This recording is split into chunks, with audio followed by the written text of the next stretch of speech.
What's there in a name, या नाम में क्या रखा है, बहुत फेमस सेइंग है ना शेक्सपियर की, लेकिन इसका मतलब मुझे अब समझ में आया कि किसी भी चीज के ना नाम पे नहीं जाना चाहिए। अब जैसे टीवीएफ को ही देख लो, जब भी हम टीवीएफ का नाम सुनते हैं तो हमारे दिमाग में इतने फैबुलस शोज आ जाते हैं, और अब वही टीवीएफ Amazon प्राइम वीडियो पे एक नया शो लेके आया है जिसका टाइटल भी एकदम रूटेड, एकदम इंडियन, शुद्ध हिंदी, ग्राम चिकित्सालय। तो ट्रेलर से वही पंचायत और दुपहिया वाली वाइब्स आ रही थी, तो मुझे लगा कि हाँ, अब पंचायत का यूनिवर्स क्रिएट हो सकता है और अब हमें एक और इंटरेस्टिंग गांव से इंट्रोड्यूस कराया जा सकता है। तो इसी उम्मीद से मैंने ये सीरीज देखनी स्टार्ट करी, जिसके 5 एपिसोड्स हैं, जिसके हर एक एपिसोड की ड्यूरेशन अराउंड 35 to 40 मिनट्स है। और जिस उम्मीद से मैंने ये सीरीज स्टार्ट करी थी, वो उम्मीद मुझे बहुत जल्द डिसअपॉइंटमेंट में कन्वर्ट होती नजर आई। और यूजुअली टीवीएफ के कंटेंट से ना आपको डिसअपॉइंटमेंट नहीं होती, लेकिन इस सीरीज में ऐसा क्या हुआ कि ये सीरीज पंचायत की 3rd कॉपी के आसपास भी नजर नहीं आती।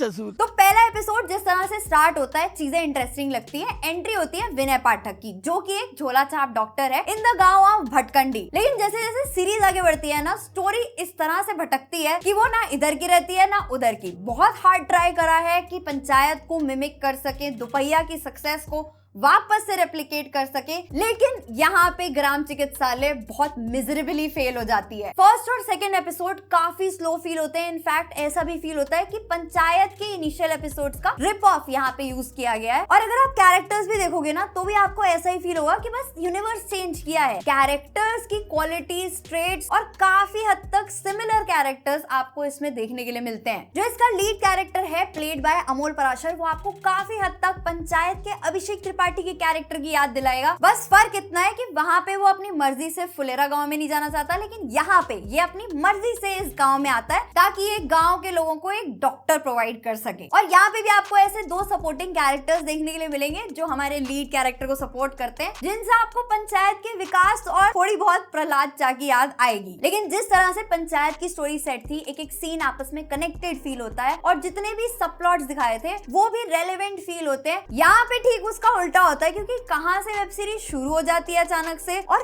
क्या दिखाना चाहती है एग्जैक्टली। ऐसा भी फील होता है कि हाँ, मैसेजिंग शायद राइट थी, लेकिन जिस तरह से एग्जीक्यूशन हुआ है वो बहुत ऑफ लगता है। और अगर मैं पंचायत से इसे कंपेयर ना भी करूँ ना, फ्रेश पर्सपेक्टिव से भी देखने पर आपको वो मजा नहीं मिलेगा जो आप ऐसी सीरीज से एक्सपेक्ट करके बैठोगे, स्पेसिफिकली स्पीकिंग टीवीएफ से एक्सपेक्ट करके बैठोगे। क्योंकि अभी रिसेंटली दुपहिया भी आई थी और वो भी काफी अच्छी सीरीज थी, not as great as Panchayat again, but still अपने आप में काफी फुलफिलिंग और अच्छी सीरीज थी। और इसी पर्सपेक्टिव से मैंने इसका 3rd और 4th एपिसोड देखा, जिसमें मेरा थोड़ा बहुत इंटरेस्ट बना। लेकिन अगेन 5th एपिसोड इतना ज्यादा मेलोड्रामेटिक हो जाता है, इतना स्लो और प्रेडिक्टेबल हो जाता है कि मेरा जो इंटरेस्ट थोड़ा बहुत भी जगह था वो भी बिल्कुल खत्म हो गया। इवन ऐसी सीरीज से यही एक्सपेक्टेशन होती है कि जो भी सोशल इविल्स हैं सोसाइटी में, जो भी ऐसी चीजें प्रिवेल करती हैं, तो वो एक ह्यूमरस वे में हमें दिखाई जाएंगी और हम उन चीजों पे थोड़ा रिफ्लेक्ट करेंगे, थोड़ा सोचेंगे। लेकिन यहाँ पे सैडली वो ह्यूमर लैंड नहीं करता और इसीलिए ये काफी बोरिंग सीरीज बन जाती है, जो करना तो एक्चुअल में शायद अच्छा चाहती थी, बट बहुत ज्यादा रश्ड फील होती है, स्टिल बहुत स्लो लगती है। आयरनी देख रहे हो? देख रहा है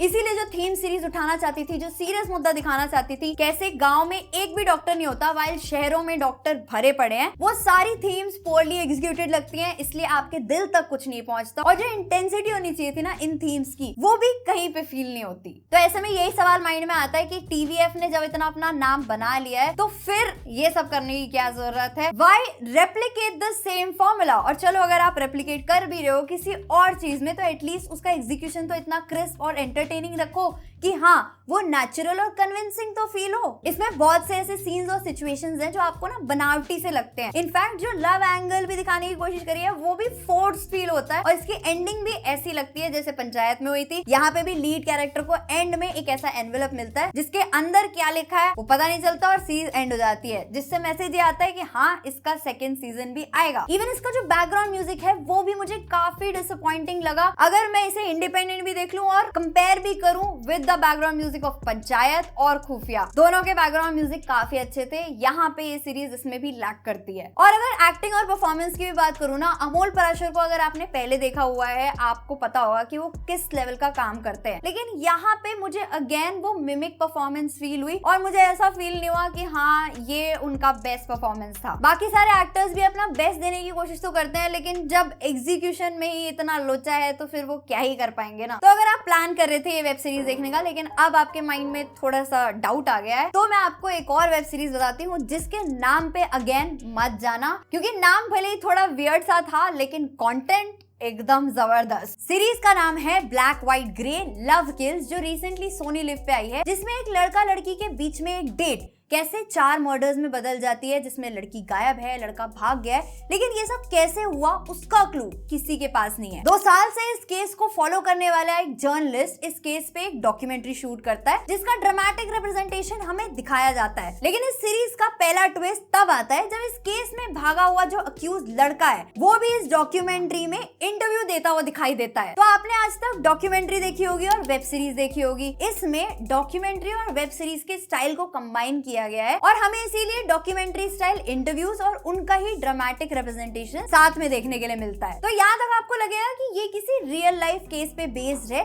जिसके ओरिजिनल बंदों का इंटरव्यू आपको इसमें देखने के लिए मिल रहा है। बट तभी ये सीरीज आपको इतना बड़ा ट्विस्ट दे देती है कि जो भी आप कुछ देख रहे हो वो सब फिक्शनल है, किसी भी रियल केस पे बेस्ड नहीं है, क्योंकि ये एक डिफरेंट स्टाइल ऑफ कंटेंट होता है जिसे कहते हैं मॉक्यूमेंट्री। अब मॉक्यूमेंट्री होती है about a crime that is supposed to be real and restaging that crime. मतलब पहले आपको एक फिक्शनल क्राइम दिखाया और उसके सारे कैरेक्टर्स बना दिए और फिर उन्हीं का ही एक ड्रामेटिक रिप्रेजेंटेशन दिखा दिया। स्मार्ट मूव, बिकॉज इस स्टाइल का पहला ऐसा कंटेंट है जो मैंने देखा है और मैं आपको भी अर्ज करूंगी कि आप भी देखो, बिकॉज सब कुछ इतना रियल फील होता है। इस सीरीज के 6 एपिसोड्स हैं एंड आप गारंटीड उन्हें बिंज वॉच करोगे अगर आपने पहला एपिसोड स्टार्ट कर दिया तो, क्योंकि हर एक एपिसोड की एंडिंग ऐसे क्लिफ हैंगर पे होती है जब आपको ये जानना होता है कि हाँ इसमें आगे क्या हुआ होगा। जितनी जेन्युइनली और कन्विंसिंगली इस इंसिडेंट को दिखाया गया है ना इस सीरीज में, वो आपको पूरी तरह एक टेंशन वाले माहौल में डाल देता है। प्लस इसका जो स्क्रीन प्ले है वो इतना शार्पली पेस्ड है कि कहीं पे भी कोई मेलोड्रामा नहीं फील होता, कहीं पे भी ऐसा नहीं फील होता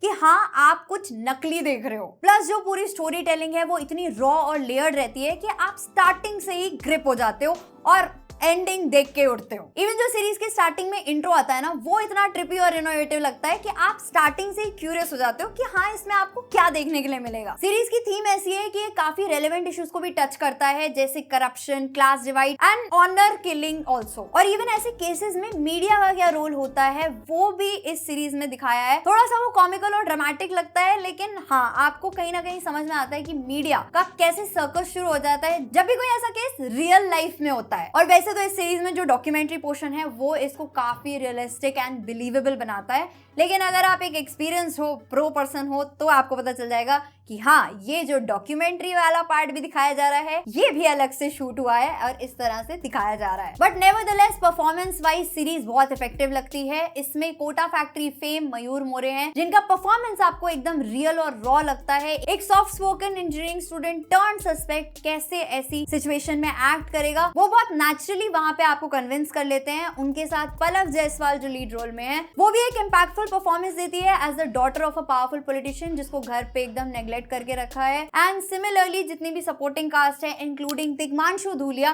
वो भी ओवरऑल इस सीरीज को काफी सॉलिड सपोर्ट प्रोवाइड करते हैं। और जो डॉक्यूमेंट्री वाले एक्टर्स हैं वो भी इतना रियल परफॉर्मेंस देते हैं कि आप ऑलमोस्ट बिलीव कर लेते हो कि ये सब रियल अफेक्टेड लोग ही हैं। और यही सारी चीजें इस सीरीज को स्टैंड आउट कराती हैं, जिससे एकदम रॉ, इमर्सिव एंड डिस्टर्बिंगली बिलीवेबल लगती है। ऐसा फील होता है जैसे आप बिंज वॉच कर रहे हो एक true crime documentary rather than a scripted show. तो ओवरऑल अगर आपको क्राइम ड्रामा, मिस्ट्री थ्रिलर्स देखना पसंद है तो आप डेफिनेटली इसे चेकआउट कर सकते हो। अगर ये सीरीज देख चुके हो तो आपको कैसी लगी वो आप कमेंट सेक्शन में बता सकते हो। एंड अगर इसको देखना ऑप्ट करोगे जब भी वापस देख के आओगे तो मुझे जरूर बताना कि ये सीरीज आपको कैसी लगी। बाकी अगर आपको लगता है कि कंटेंट से रिलेटेड हमारे थॉट्स कहीं पे भी मैच होते हैं तो आप इस वीडियो को लाइक कर सकते हो। अगर चैनल को अब तक सब्सक्राइब नहीं किया है तो सब्सक्राइब कर लो, सो दैट रेगुलरली मिलते हैं नेक्स्ट वीडियो में। तब तक के लिए गुड बाय।